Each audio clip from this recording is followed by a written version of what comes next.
क्या आपने कभी सोचा है कि आपके पैरों के नीचे या एंडलेस समुद्र के नीचे क्या है और यह हमारी दुनिया को कैसे आकार देता है? आज हम अर्थ सरफेस के एक रोमांचक सफर पर जा रहे हैं, एक बेहद आसान लगने वाले सवाल का जवाब ढूंढने। पृथ्वी पर कितनी टेक्टोनिक प्लेट्स हैं? Are you curious? लाइक और सब्सक्राइब करें and keep watching till the and.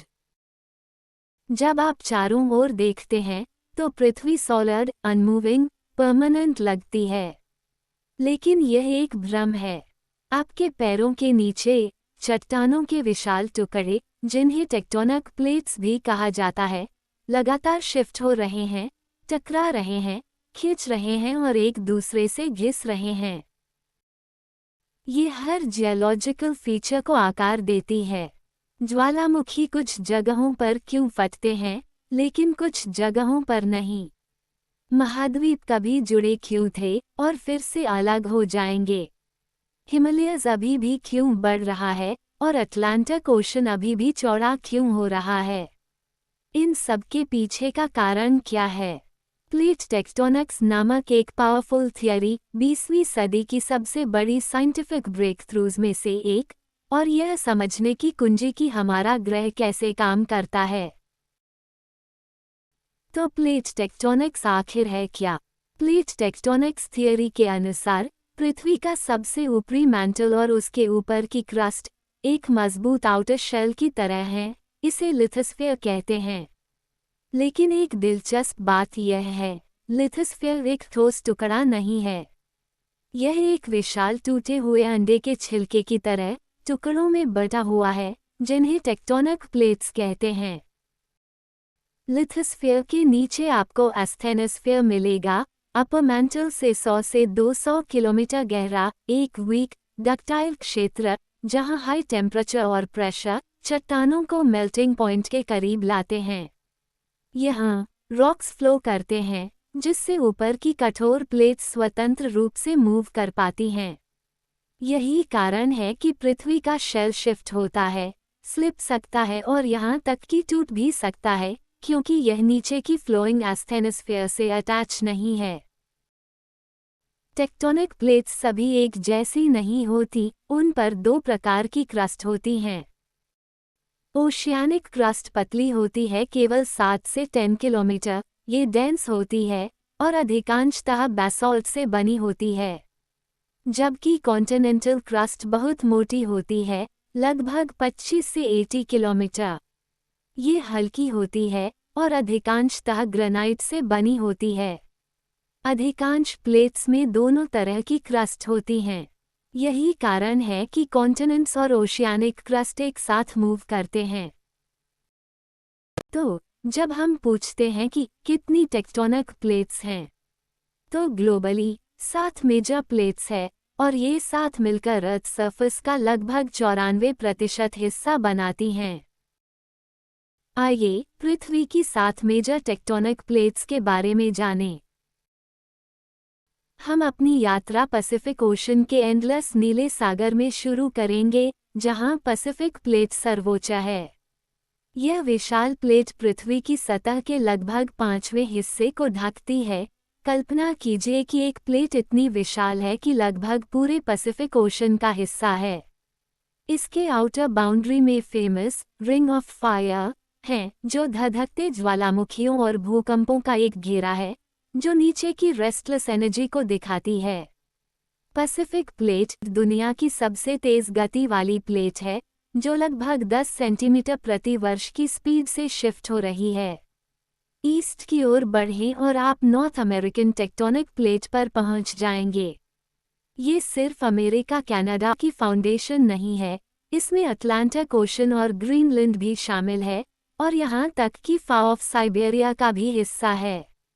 ये प्रतिष्ठित रॉकीज और एपलेचियन माउंटेन्स का घर है, और अगर आप ध्यान से सुने तो आपको सन एंड्रेस फॉल्ट, जो पृथ्वी के सबसे प्रसिद्ध जियोलॉजिक हॉटस्पॉट्स में से एक है, की धीमी गड़गड़ाहट भी सुनाई दे सकती है।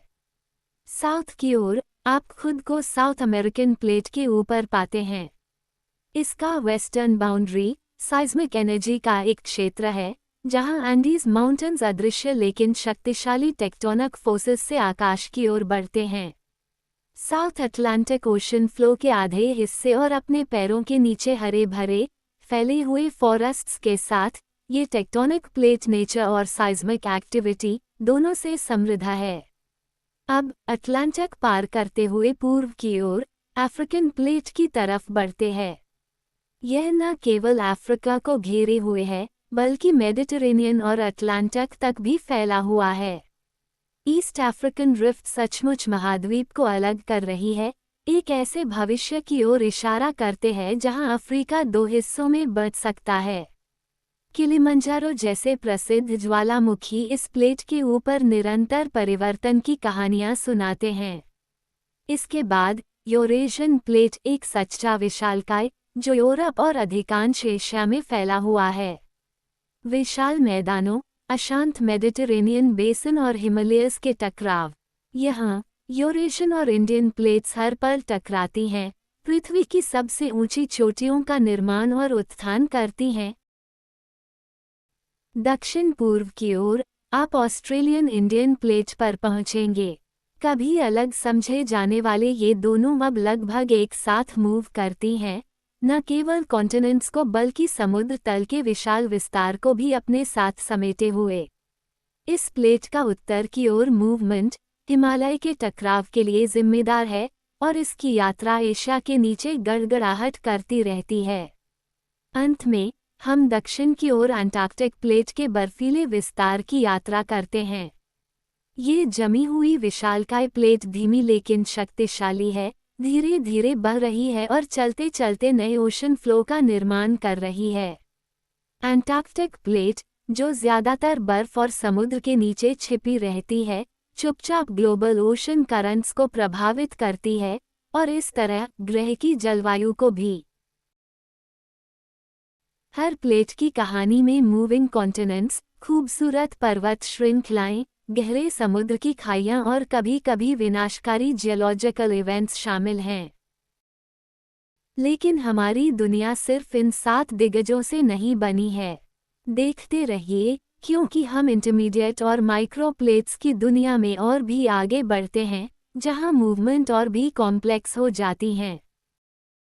7 मेजर टेक्टोनिक प्लेट्स के अलावा कई intermediate tectonic plates local geography और साइज्मिक इवेंट्स को आकार देने में महत्वपूर्ण भूमिका निभाती हैं। आइए पृथ्वी के कुछ कम प्रसिद्ध लेकिन बेहद विस्मयकारी टेक्टोनिक प्लेट्स से मिलें।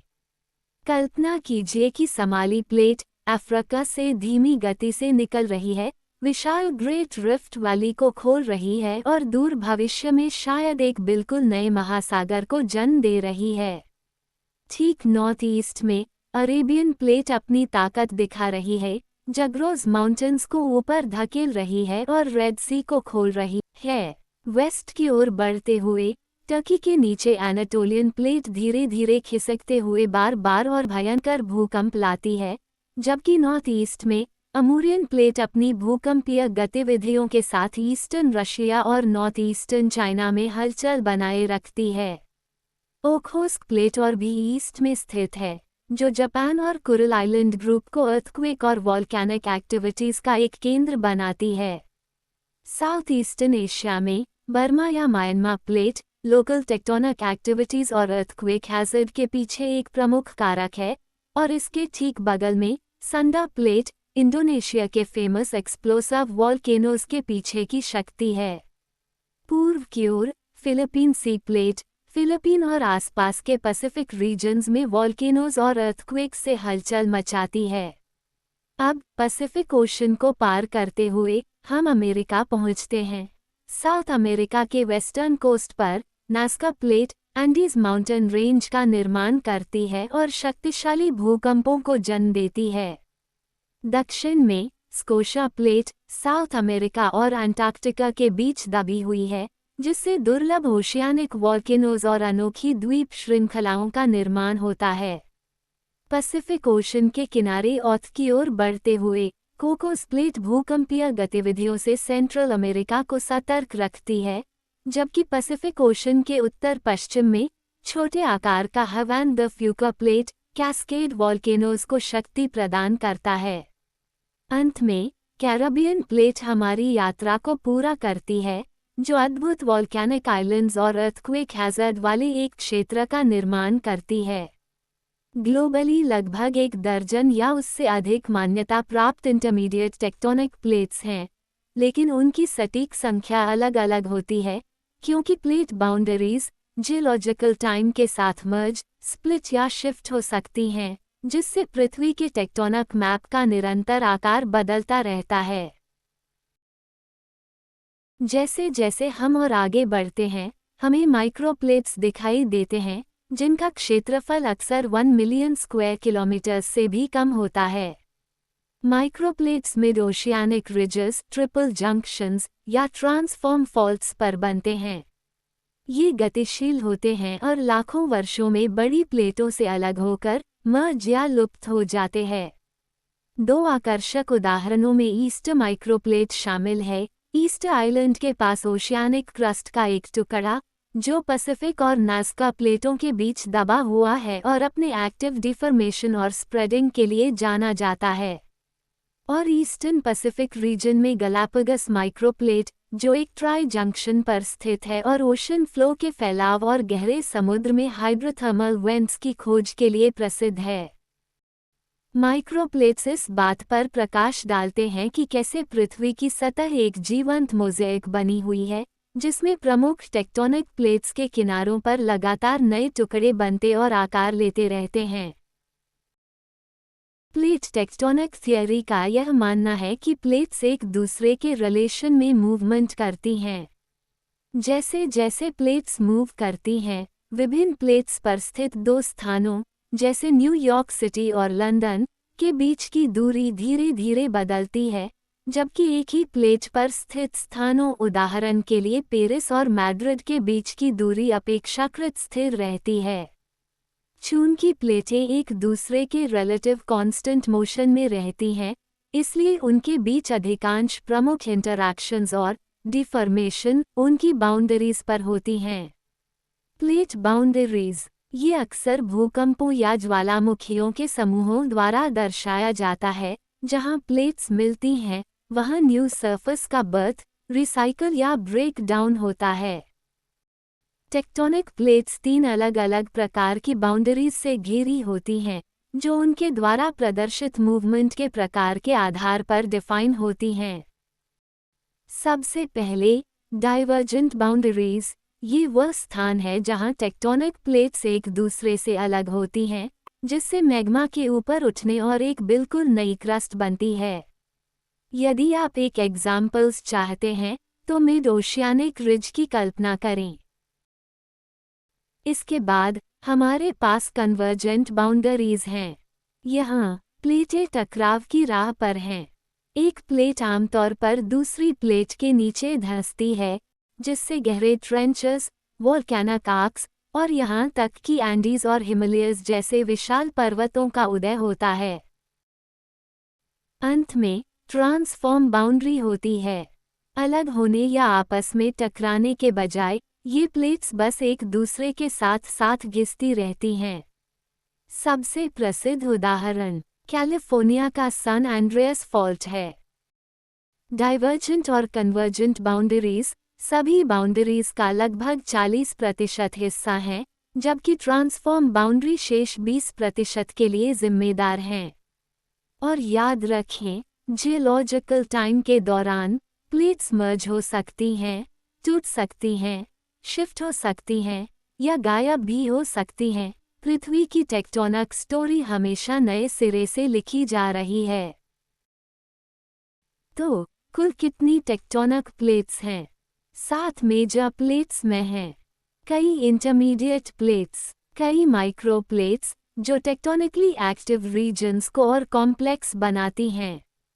यदि आप उन सभी को गिनें, तो पृथ्वी पर लगभग 2 दर्जन प्रमुख, लघु और सूक्ष्म प्लेटें हैं। हालांकि जैसे जैसे विज्ञान नई खोज करता है, संख्याएं बदलती रहती हैं। सटीक संख्या चाहे जो भी हो, वास्तव में जो मायने रखता है वह ये है: पृथ्वी जीवित है, निरंतर परिवर्तनशील है और हमारे पैरों के नीचे आश्चर्यों से भरी है। आप किस टेक्टोनिक प्लेट पर रहते हैं? आपके रीजन की टेक्टोनिक सेटिंग रीजन की जियोलॉजी को कैसे आकार देती है? मुझे कमेंट में बताएं। यदि आपको ये यात्रा पसंद आई है तो लाइक, सब्सक्राइब करना न भूलें और अर्थ साइंस के बारे में और अधिक जानकारी के लिए प्लेलिस्ट देखें। Thanks for watching.